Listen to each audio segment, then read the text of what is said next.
Now on the APEC VIP hotline, cutting-edge training for the serious athlete, apecgo.com. When the players take the field, you see the results. It's with us from the Big Mac blog and the Fort Worth Star-Telegram. It's our good buddy, Mac Engel. Happy New Year, Mac. Happy New Year, Brian. Good to see you. Thank you very much for having me. Great to have you here. Thanks for being here. We've missed talking to you the last couple of weeks. Feel like you got so much to get caught up on. The first thing I want to talk to you about is that, if I die and get to come back again, I want to be Johnny Manziel. Tell you what, the guy's living pretty good right now. Courtside seat at the Mavericks games, buddies with LeBron James, getting to hang out with Megan Fox. He may be drinking Dom Perignon champagne, although I doubt it because he's only 20 and yes. underage. I would never, and not smoking big cigars, just chewing on them, right? No, right, just sampling them just to get an idea what it's going to be like when he does turn 21. But there's a part of me that I love it. I think it's great. I think it's a great story. I don't know. I do not know what possibly he could do for an encore. Same here. I mean, the bar is set. I mean, there's still obviously room for improvement. You go undefeated and you win the national championship. That's what you do. But, boy, I'm telling you what, from an individual standpoint, as a freshman, you're like, you got 3 more years.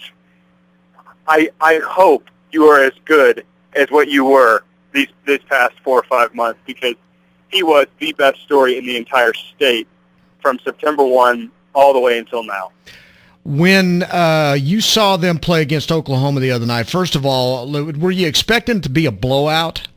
No, I wasn't expecting it to be a blowout because I thought Oklahoma's defense was better, but I think the one thing that we saw consistently throughout the season, with the exception of the LSU game, the Florida game I kind of throw out because it was the first game of the year, but the LSU game was, I think other than that game, A&M's offense did whatever it wanted to against really good defenses. And, UT's defense, or pardon me, not UT, but Oklahoma's defense wasn't like they were bad, but they had the same problem that every other defense against Johnny Manziel had, which is when he broke containment, they couldn't stop him. He did more things off of broken plays, and even in structured plays. I don't want to discredit him for what he was doing within the confines of a scripted play. But when the play broke down, it didn't matter. I can't recall seeing a guy who could just embarrass 10, 11 other guys on defense the way this guy can with his feet. And it's a hell of a lot of fun to watch. So I thought A&M would win. I never thought they would win going away. I'm going to make an outrageous statement here, and you can, call me insane if you want to, but I think the guy's better than RG3 was in college. Yeah, he might be. I was just thinking about, sort of the compare and contrast between Manziel and Vince Young and Manziel and RG3. I think the Manziel RG3 is a little bit better because I think they run similar spread offenses. They have that sort of zone read. And I think the other thing, too, is Vince Young was such an abnormally large, big, coordinated, fluid athlete. Mm-hmm. And RG3 and Manziel, they're smaller guys, so they have to rely a little bit more on their feet than they can't go run over guys the way Vince Young did. I think you're right. I think well, certainly as freshmen, Manziel's better than RG3. But Manziel also had more toys around him than Griffin did when he was at Baylor. In fact, you can make a case right now, Manziel has better toys around him than RG3 ever did in his time at Baylor. Not that Griffin was surrounded by a bunch of stiffs last year at Baylor. He wasn't. He had good players around him, good receivers too, but not like this. He certainly didn't have the offensive line that Johnny Manziel has. And I've said this before, and I think he deserves a lot of credit. Mike Sherman put together a lot of that team, and everybody knows that Sherman didn't want to sign Johnny Manziel. Everybody should also know Kevin Sumlin didn't want to sign Johnny Manziel, that it was Tom Rossley who convinced Sherman to sign Manziel. But at the same time, Sherman deserves a lot of credit for a lot of the pieces that are in place there in College Station right now. He won't get it, but he deserves some of it. And, as far as where this goes with Manziel, it can get better, obviously. I just don't know if it will. But at the same time, who cares? Enjoy it while you got it. It's a great story. He's a hell of a player. Well, based on the recruiting that you're seeing coming out of A&M right now, I mean, it may get better. I mean, it looks like they're just going to have an incredible haul this coming year. Yeah, and I think it's funny. I don't think I could have been, and I certainly, I know I'm not the only one. I don't think people could have been any more wrong about A&M's immersion into the SEC and the transition going as well as it has. And, a lot of it has to go with Mike Sherman having good players already in place. A lot of the credit goes to Kevin Sumlin and that staff and those players for transitioning. A lot of it goes to, timing of it. A lot of the SEC teams, the power teams were down. Auburn wasn't very good. Mississippi State was, they're Mississippi State. They're pretty good. Arkansas was terrible. Mm-hmm. But you cannot, that win against Alabama was no accident. No. But even then, at the same time, it was Alabama 1 week after an incredibly emotional win at LSU, so they caught them at the right time, but they did it. They did it. They went out and earned it, and as a result, they're going to enjoy all this attention, whether it's from, media, who cares, but certainly high school recruits, and it does look like they're cleaning up, so you would think the way it's set up that they should be in a position for the next couple of years to go on a real serious run. And the other thing, a comment a friend of mine made, and you tell me what you think, but Oklahoma reminds me a lot of Texas right now. They got great athletes, but there's just something missing in those programs right now. And I think it goes back to the quarterback. The game has become so quarterback-oriented, whether it's in the college or the pros, that if you don't have that guy, and Landry Jones was a really good quarterback, but if you don't have that guy, you're not going to win a national title. And, A.J. McCarron at Alabama is a really, really, really super good player. He's also surrounded by, NFL players everywhere he looks. But I think if you're in the case of Oklahoma or Texas, TCU, Oklahoma State, any other program, if you don't have that really special guy, pulling the trigger, you're just not going to be as good as the other guy because that's why A&M won. I mean, A&M last year, Johnny Manziel wasn't even the starter last year. You talk to the guys who played at A&M last year in spring ball, they didn't even think he was going to be the starter. Sumlin didn't think he was going to be. Right. And so I think it just, because the way the game is officiated now, the way the game is practiced, the way the game plans are drawn, and a lot of this credit goes to Art Briles and Mike Leach and Chip Kelly, Bill Belichick in New England. The way these games are played right now, you've got to have the quarterback, and I think everybody who watches Oklahoma football would tell you that Landry Jones was really, really good. He just wasn't special. And that's no knock on Landry, but it's just the truth. And Texas has had that problem for years. Yep, they cannot find that guy, and if you don't have that guy, you're not going to be a top 3 team. All right, I haven't had a chance to talk to you since the Cowboys were dead, buried, and had the funeral service. I want your take on that season, what remains now, what happens from this point forward, what Jerry Jones means by making people uncomfortable. I mean, I don't understand that one at all. I mean, how is he going to make people uncomfortable when he's not going to get rid of any coaches and he's not going to make a quarterback change? Well, I think I don't think the Cowboys underachieved. I don't think they overachieved. I think 8-8 is exactly what they should be. That's what they were. I think Tony Romo has to win more games by himself more than any other quarterback in the league.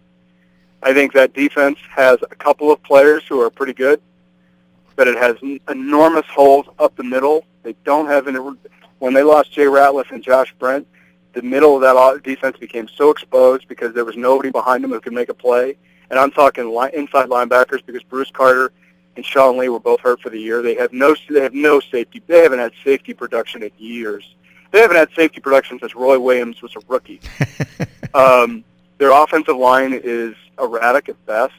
They have good skill position players, but by and large, for the most part, that is what an 8-8 team looks like. And now Jerry Jones wants to make everybody uncomfortable. I think he wants to mean it, but Bryan, I don't think it's in him. No, I don't think it's in him as a.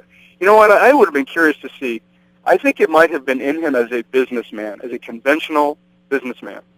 When he was doing the oil and gas thing and things like that, I bet he could strike the fear of God into people. I bet. But when it comes to football, he bought that football team because he wanted to have fun running a football team, and he has the money to do it.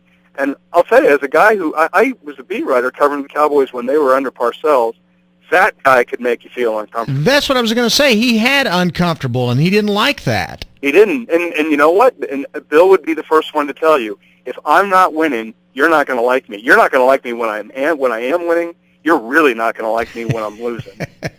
And you know what? Even then, it was worse. He was almost worse when he was winning. And Jerry hated that. But he knew that he had something that he couldn't dump. So when Jerry says, okay, I'm going to make people uncomfortable. Here, Tony Romo, I'm going to make you feel so uncomfortable, I'm going to give you a contract extension. I wish somebody'd make me uncomfortable like that. Yeah, really. That's exactly right. Okay, you make me feel uncomfortable. Give me $8 million. Please, That'll sir, may I have terrible. another? Right. So that's going to make Tony Romo feel miserably uncomfortable is by giving him an extension. Here, Jason Garrett, you're so uncomfortable. You're not only not fired, I'm going to not fire you and then probably bring in an offensive assistant, whomever you like. And I think that is going to be the only lipstick on a pig change that we see here is that they're going to bring in, they're either going to elevate Bill Callahan and let him they're going to give him some title, like, I don't know, special assistant to the offensive head coach or whatever. The only real change I could see happening where that makes people feel uncomfortable, and at this point I don't even know if they're going to do it, because if they were going to do it, I think they would have done it, is to fire Rob Bryan. Yep. Now, Rob Bryan, who I think is a pretty good coordinator, Rob Bryan has never had a winning record as a defensive coordinator in his 8 years. Now, the problem is if you go a step further, you're like, well, okay, he was the defensive coordinator with the Oakland Raiders, Right. the Cleveland Browns, and with the Dallas Cowboys. He hasn't had the players to do it. He just hasn't. And I'm not going to put this on the defensive coordinator. They were an 8-8 team. You've got to get him some more players. And, I mean, yeah, the injuries aren't an excuse, and they're not, but the team, and I think this is the knock on that defense since he's been there. I can't remember, although I'm sure it's happened, but I can't recall it, the defense stealing games for that team. No. I can't remember it happening. The only time you could point to it possibly was in the Pittsburgh game when Carr made the interception in overtime. Oh, for sure, yeah. That would you're be right. it. That would be it. That's one. one game, though. Yeah, I mean, it was a big one, but you're right. That was one where the defense won the game for them. They closed it out. I don't know where this team goes, though. Brian, there's so many holes. They're not cutting Tony Romo. They're not going to trade Tony Romo. They have to give him an extension to change the cap figure for 2013. They have to, so they're going to do it.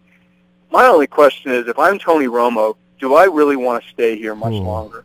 After the ball game against the Redskins, number one, it makes it impossible to defend him.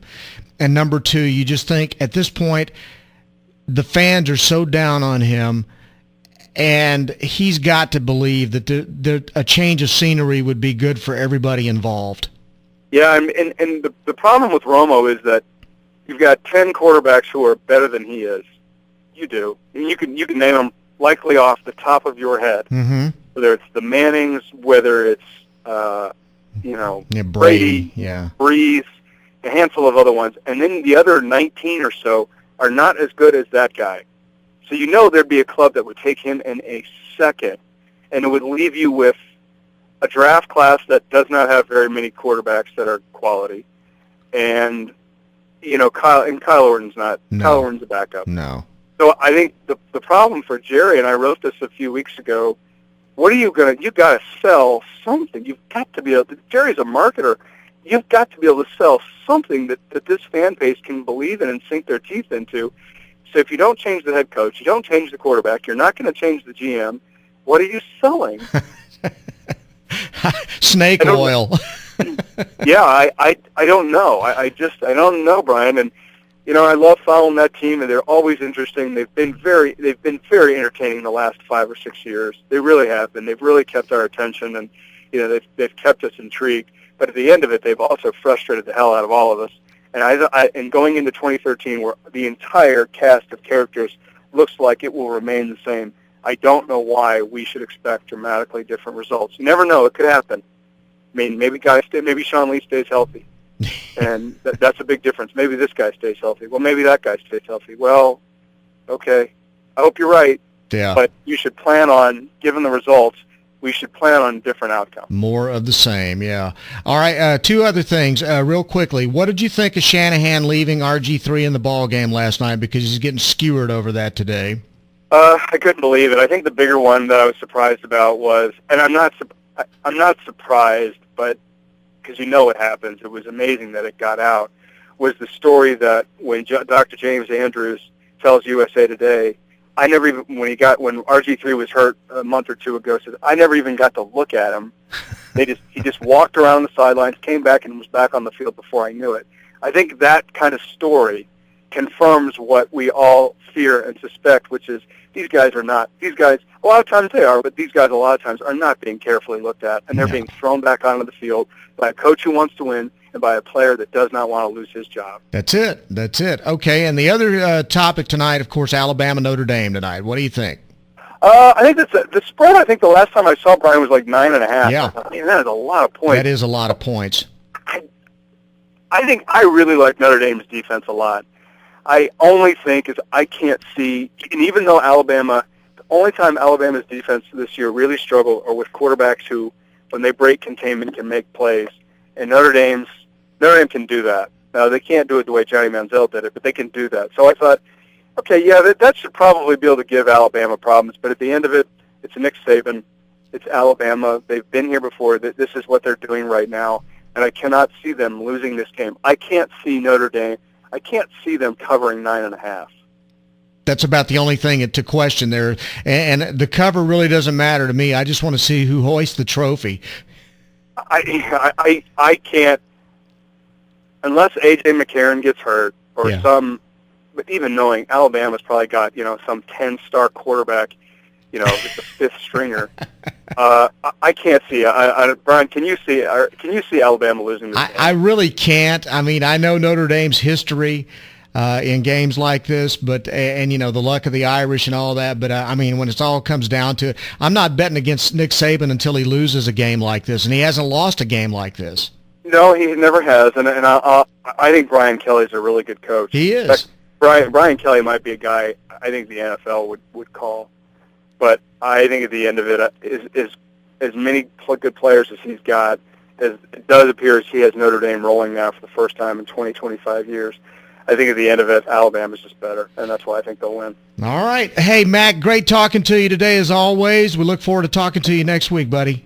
Okay, Brian, thanks a lot. Good talking to you. Mac Engel from the Fort Worth Star-Telegram, DFWOT with the Big Mac blog on Bryan Houston Sports Radio Live on 99.3 Talk FM.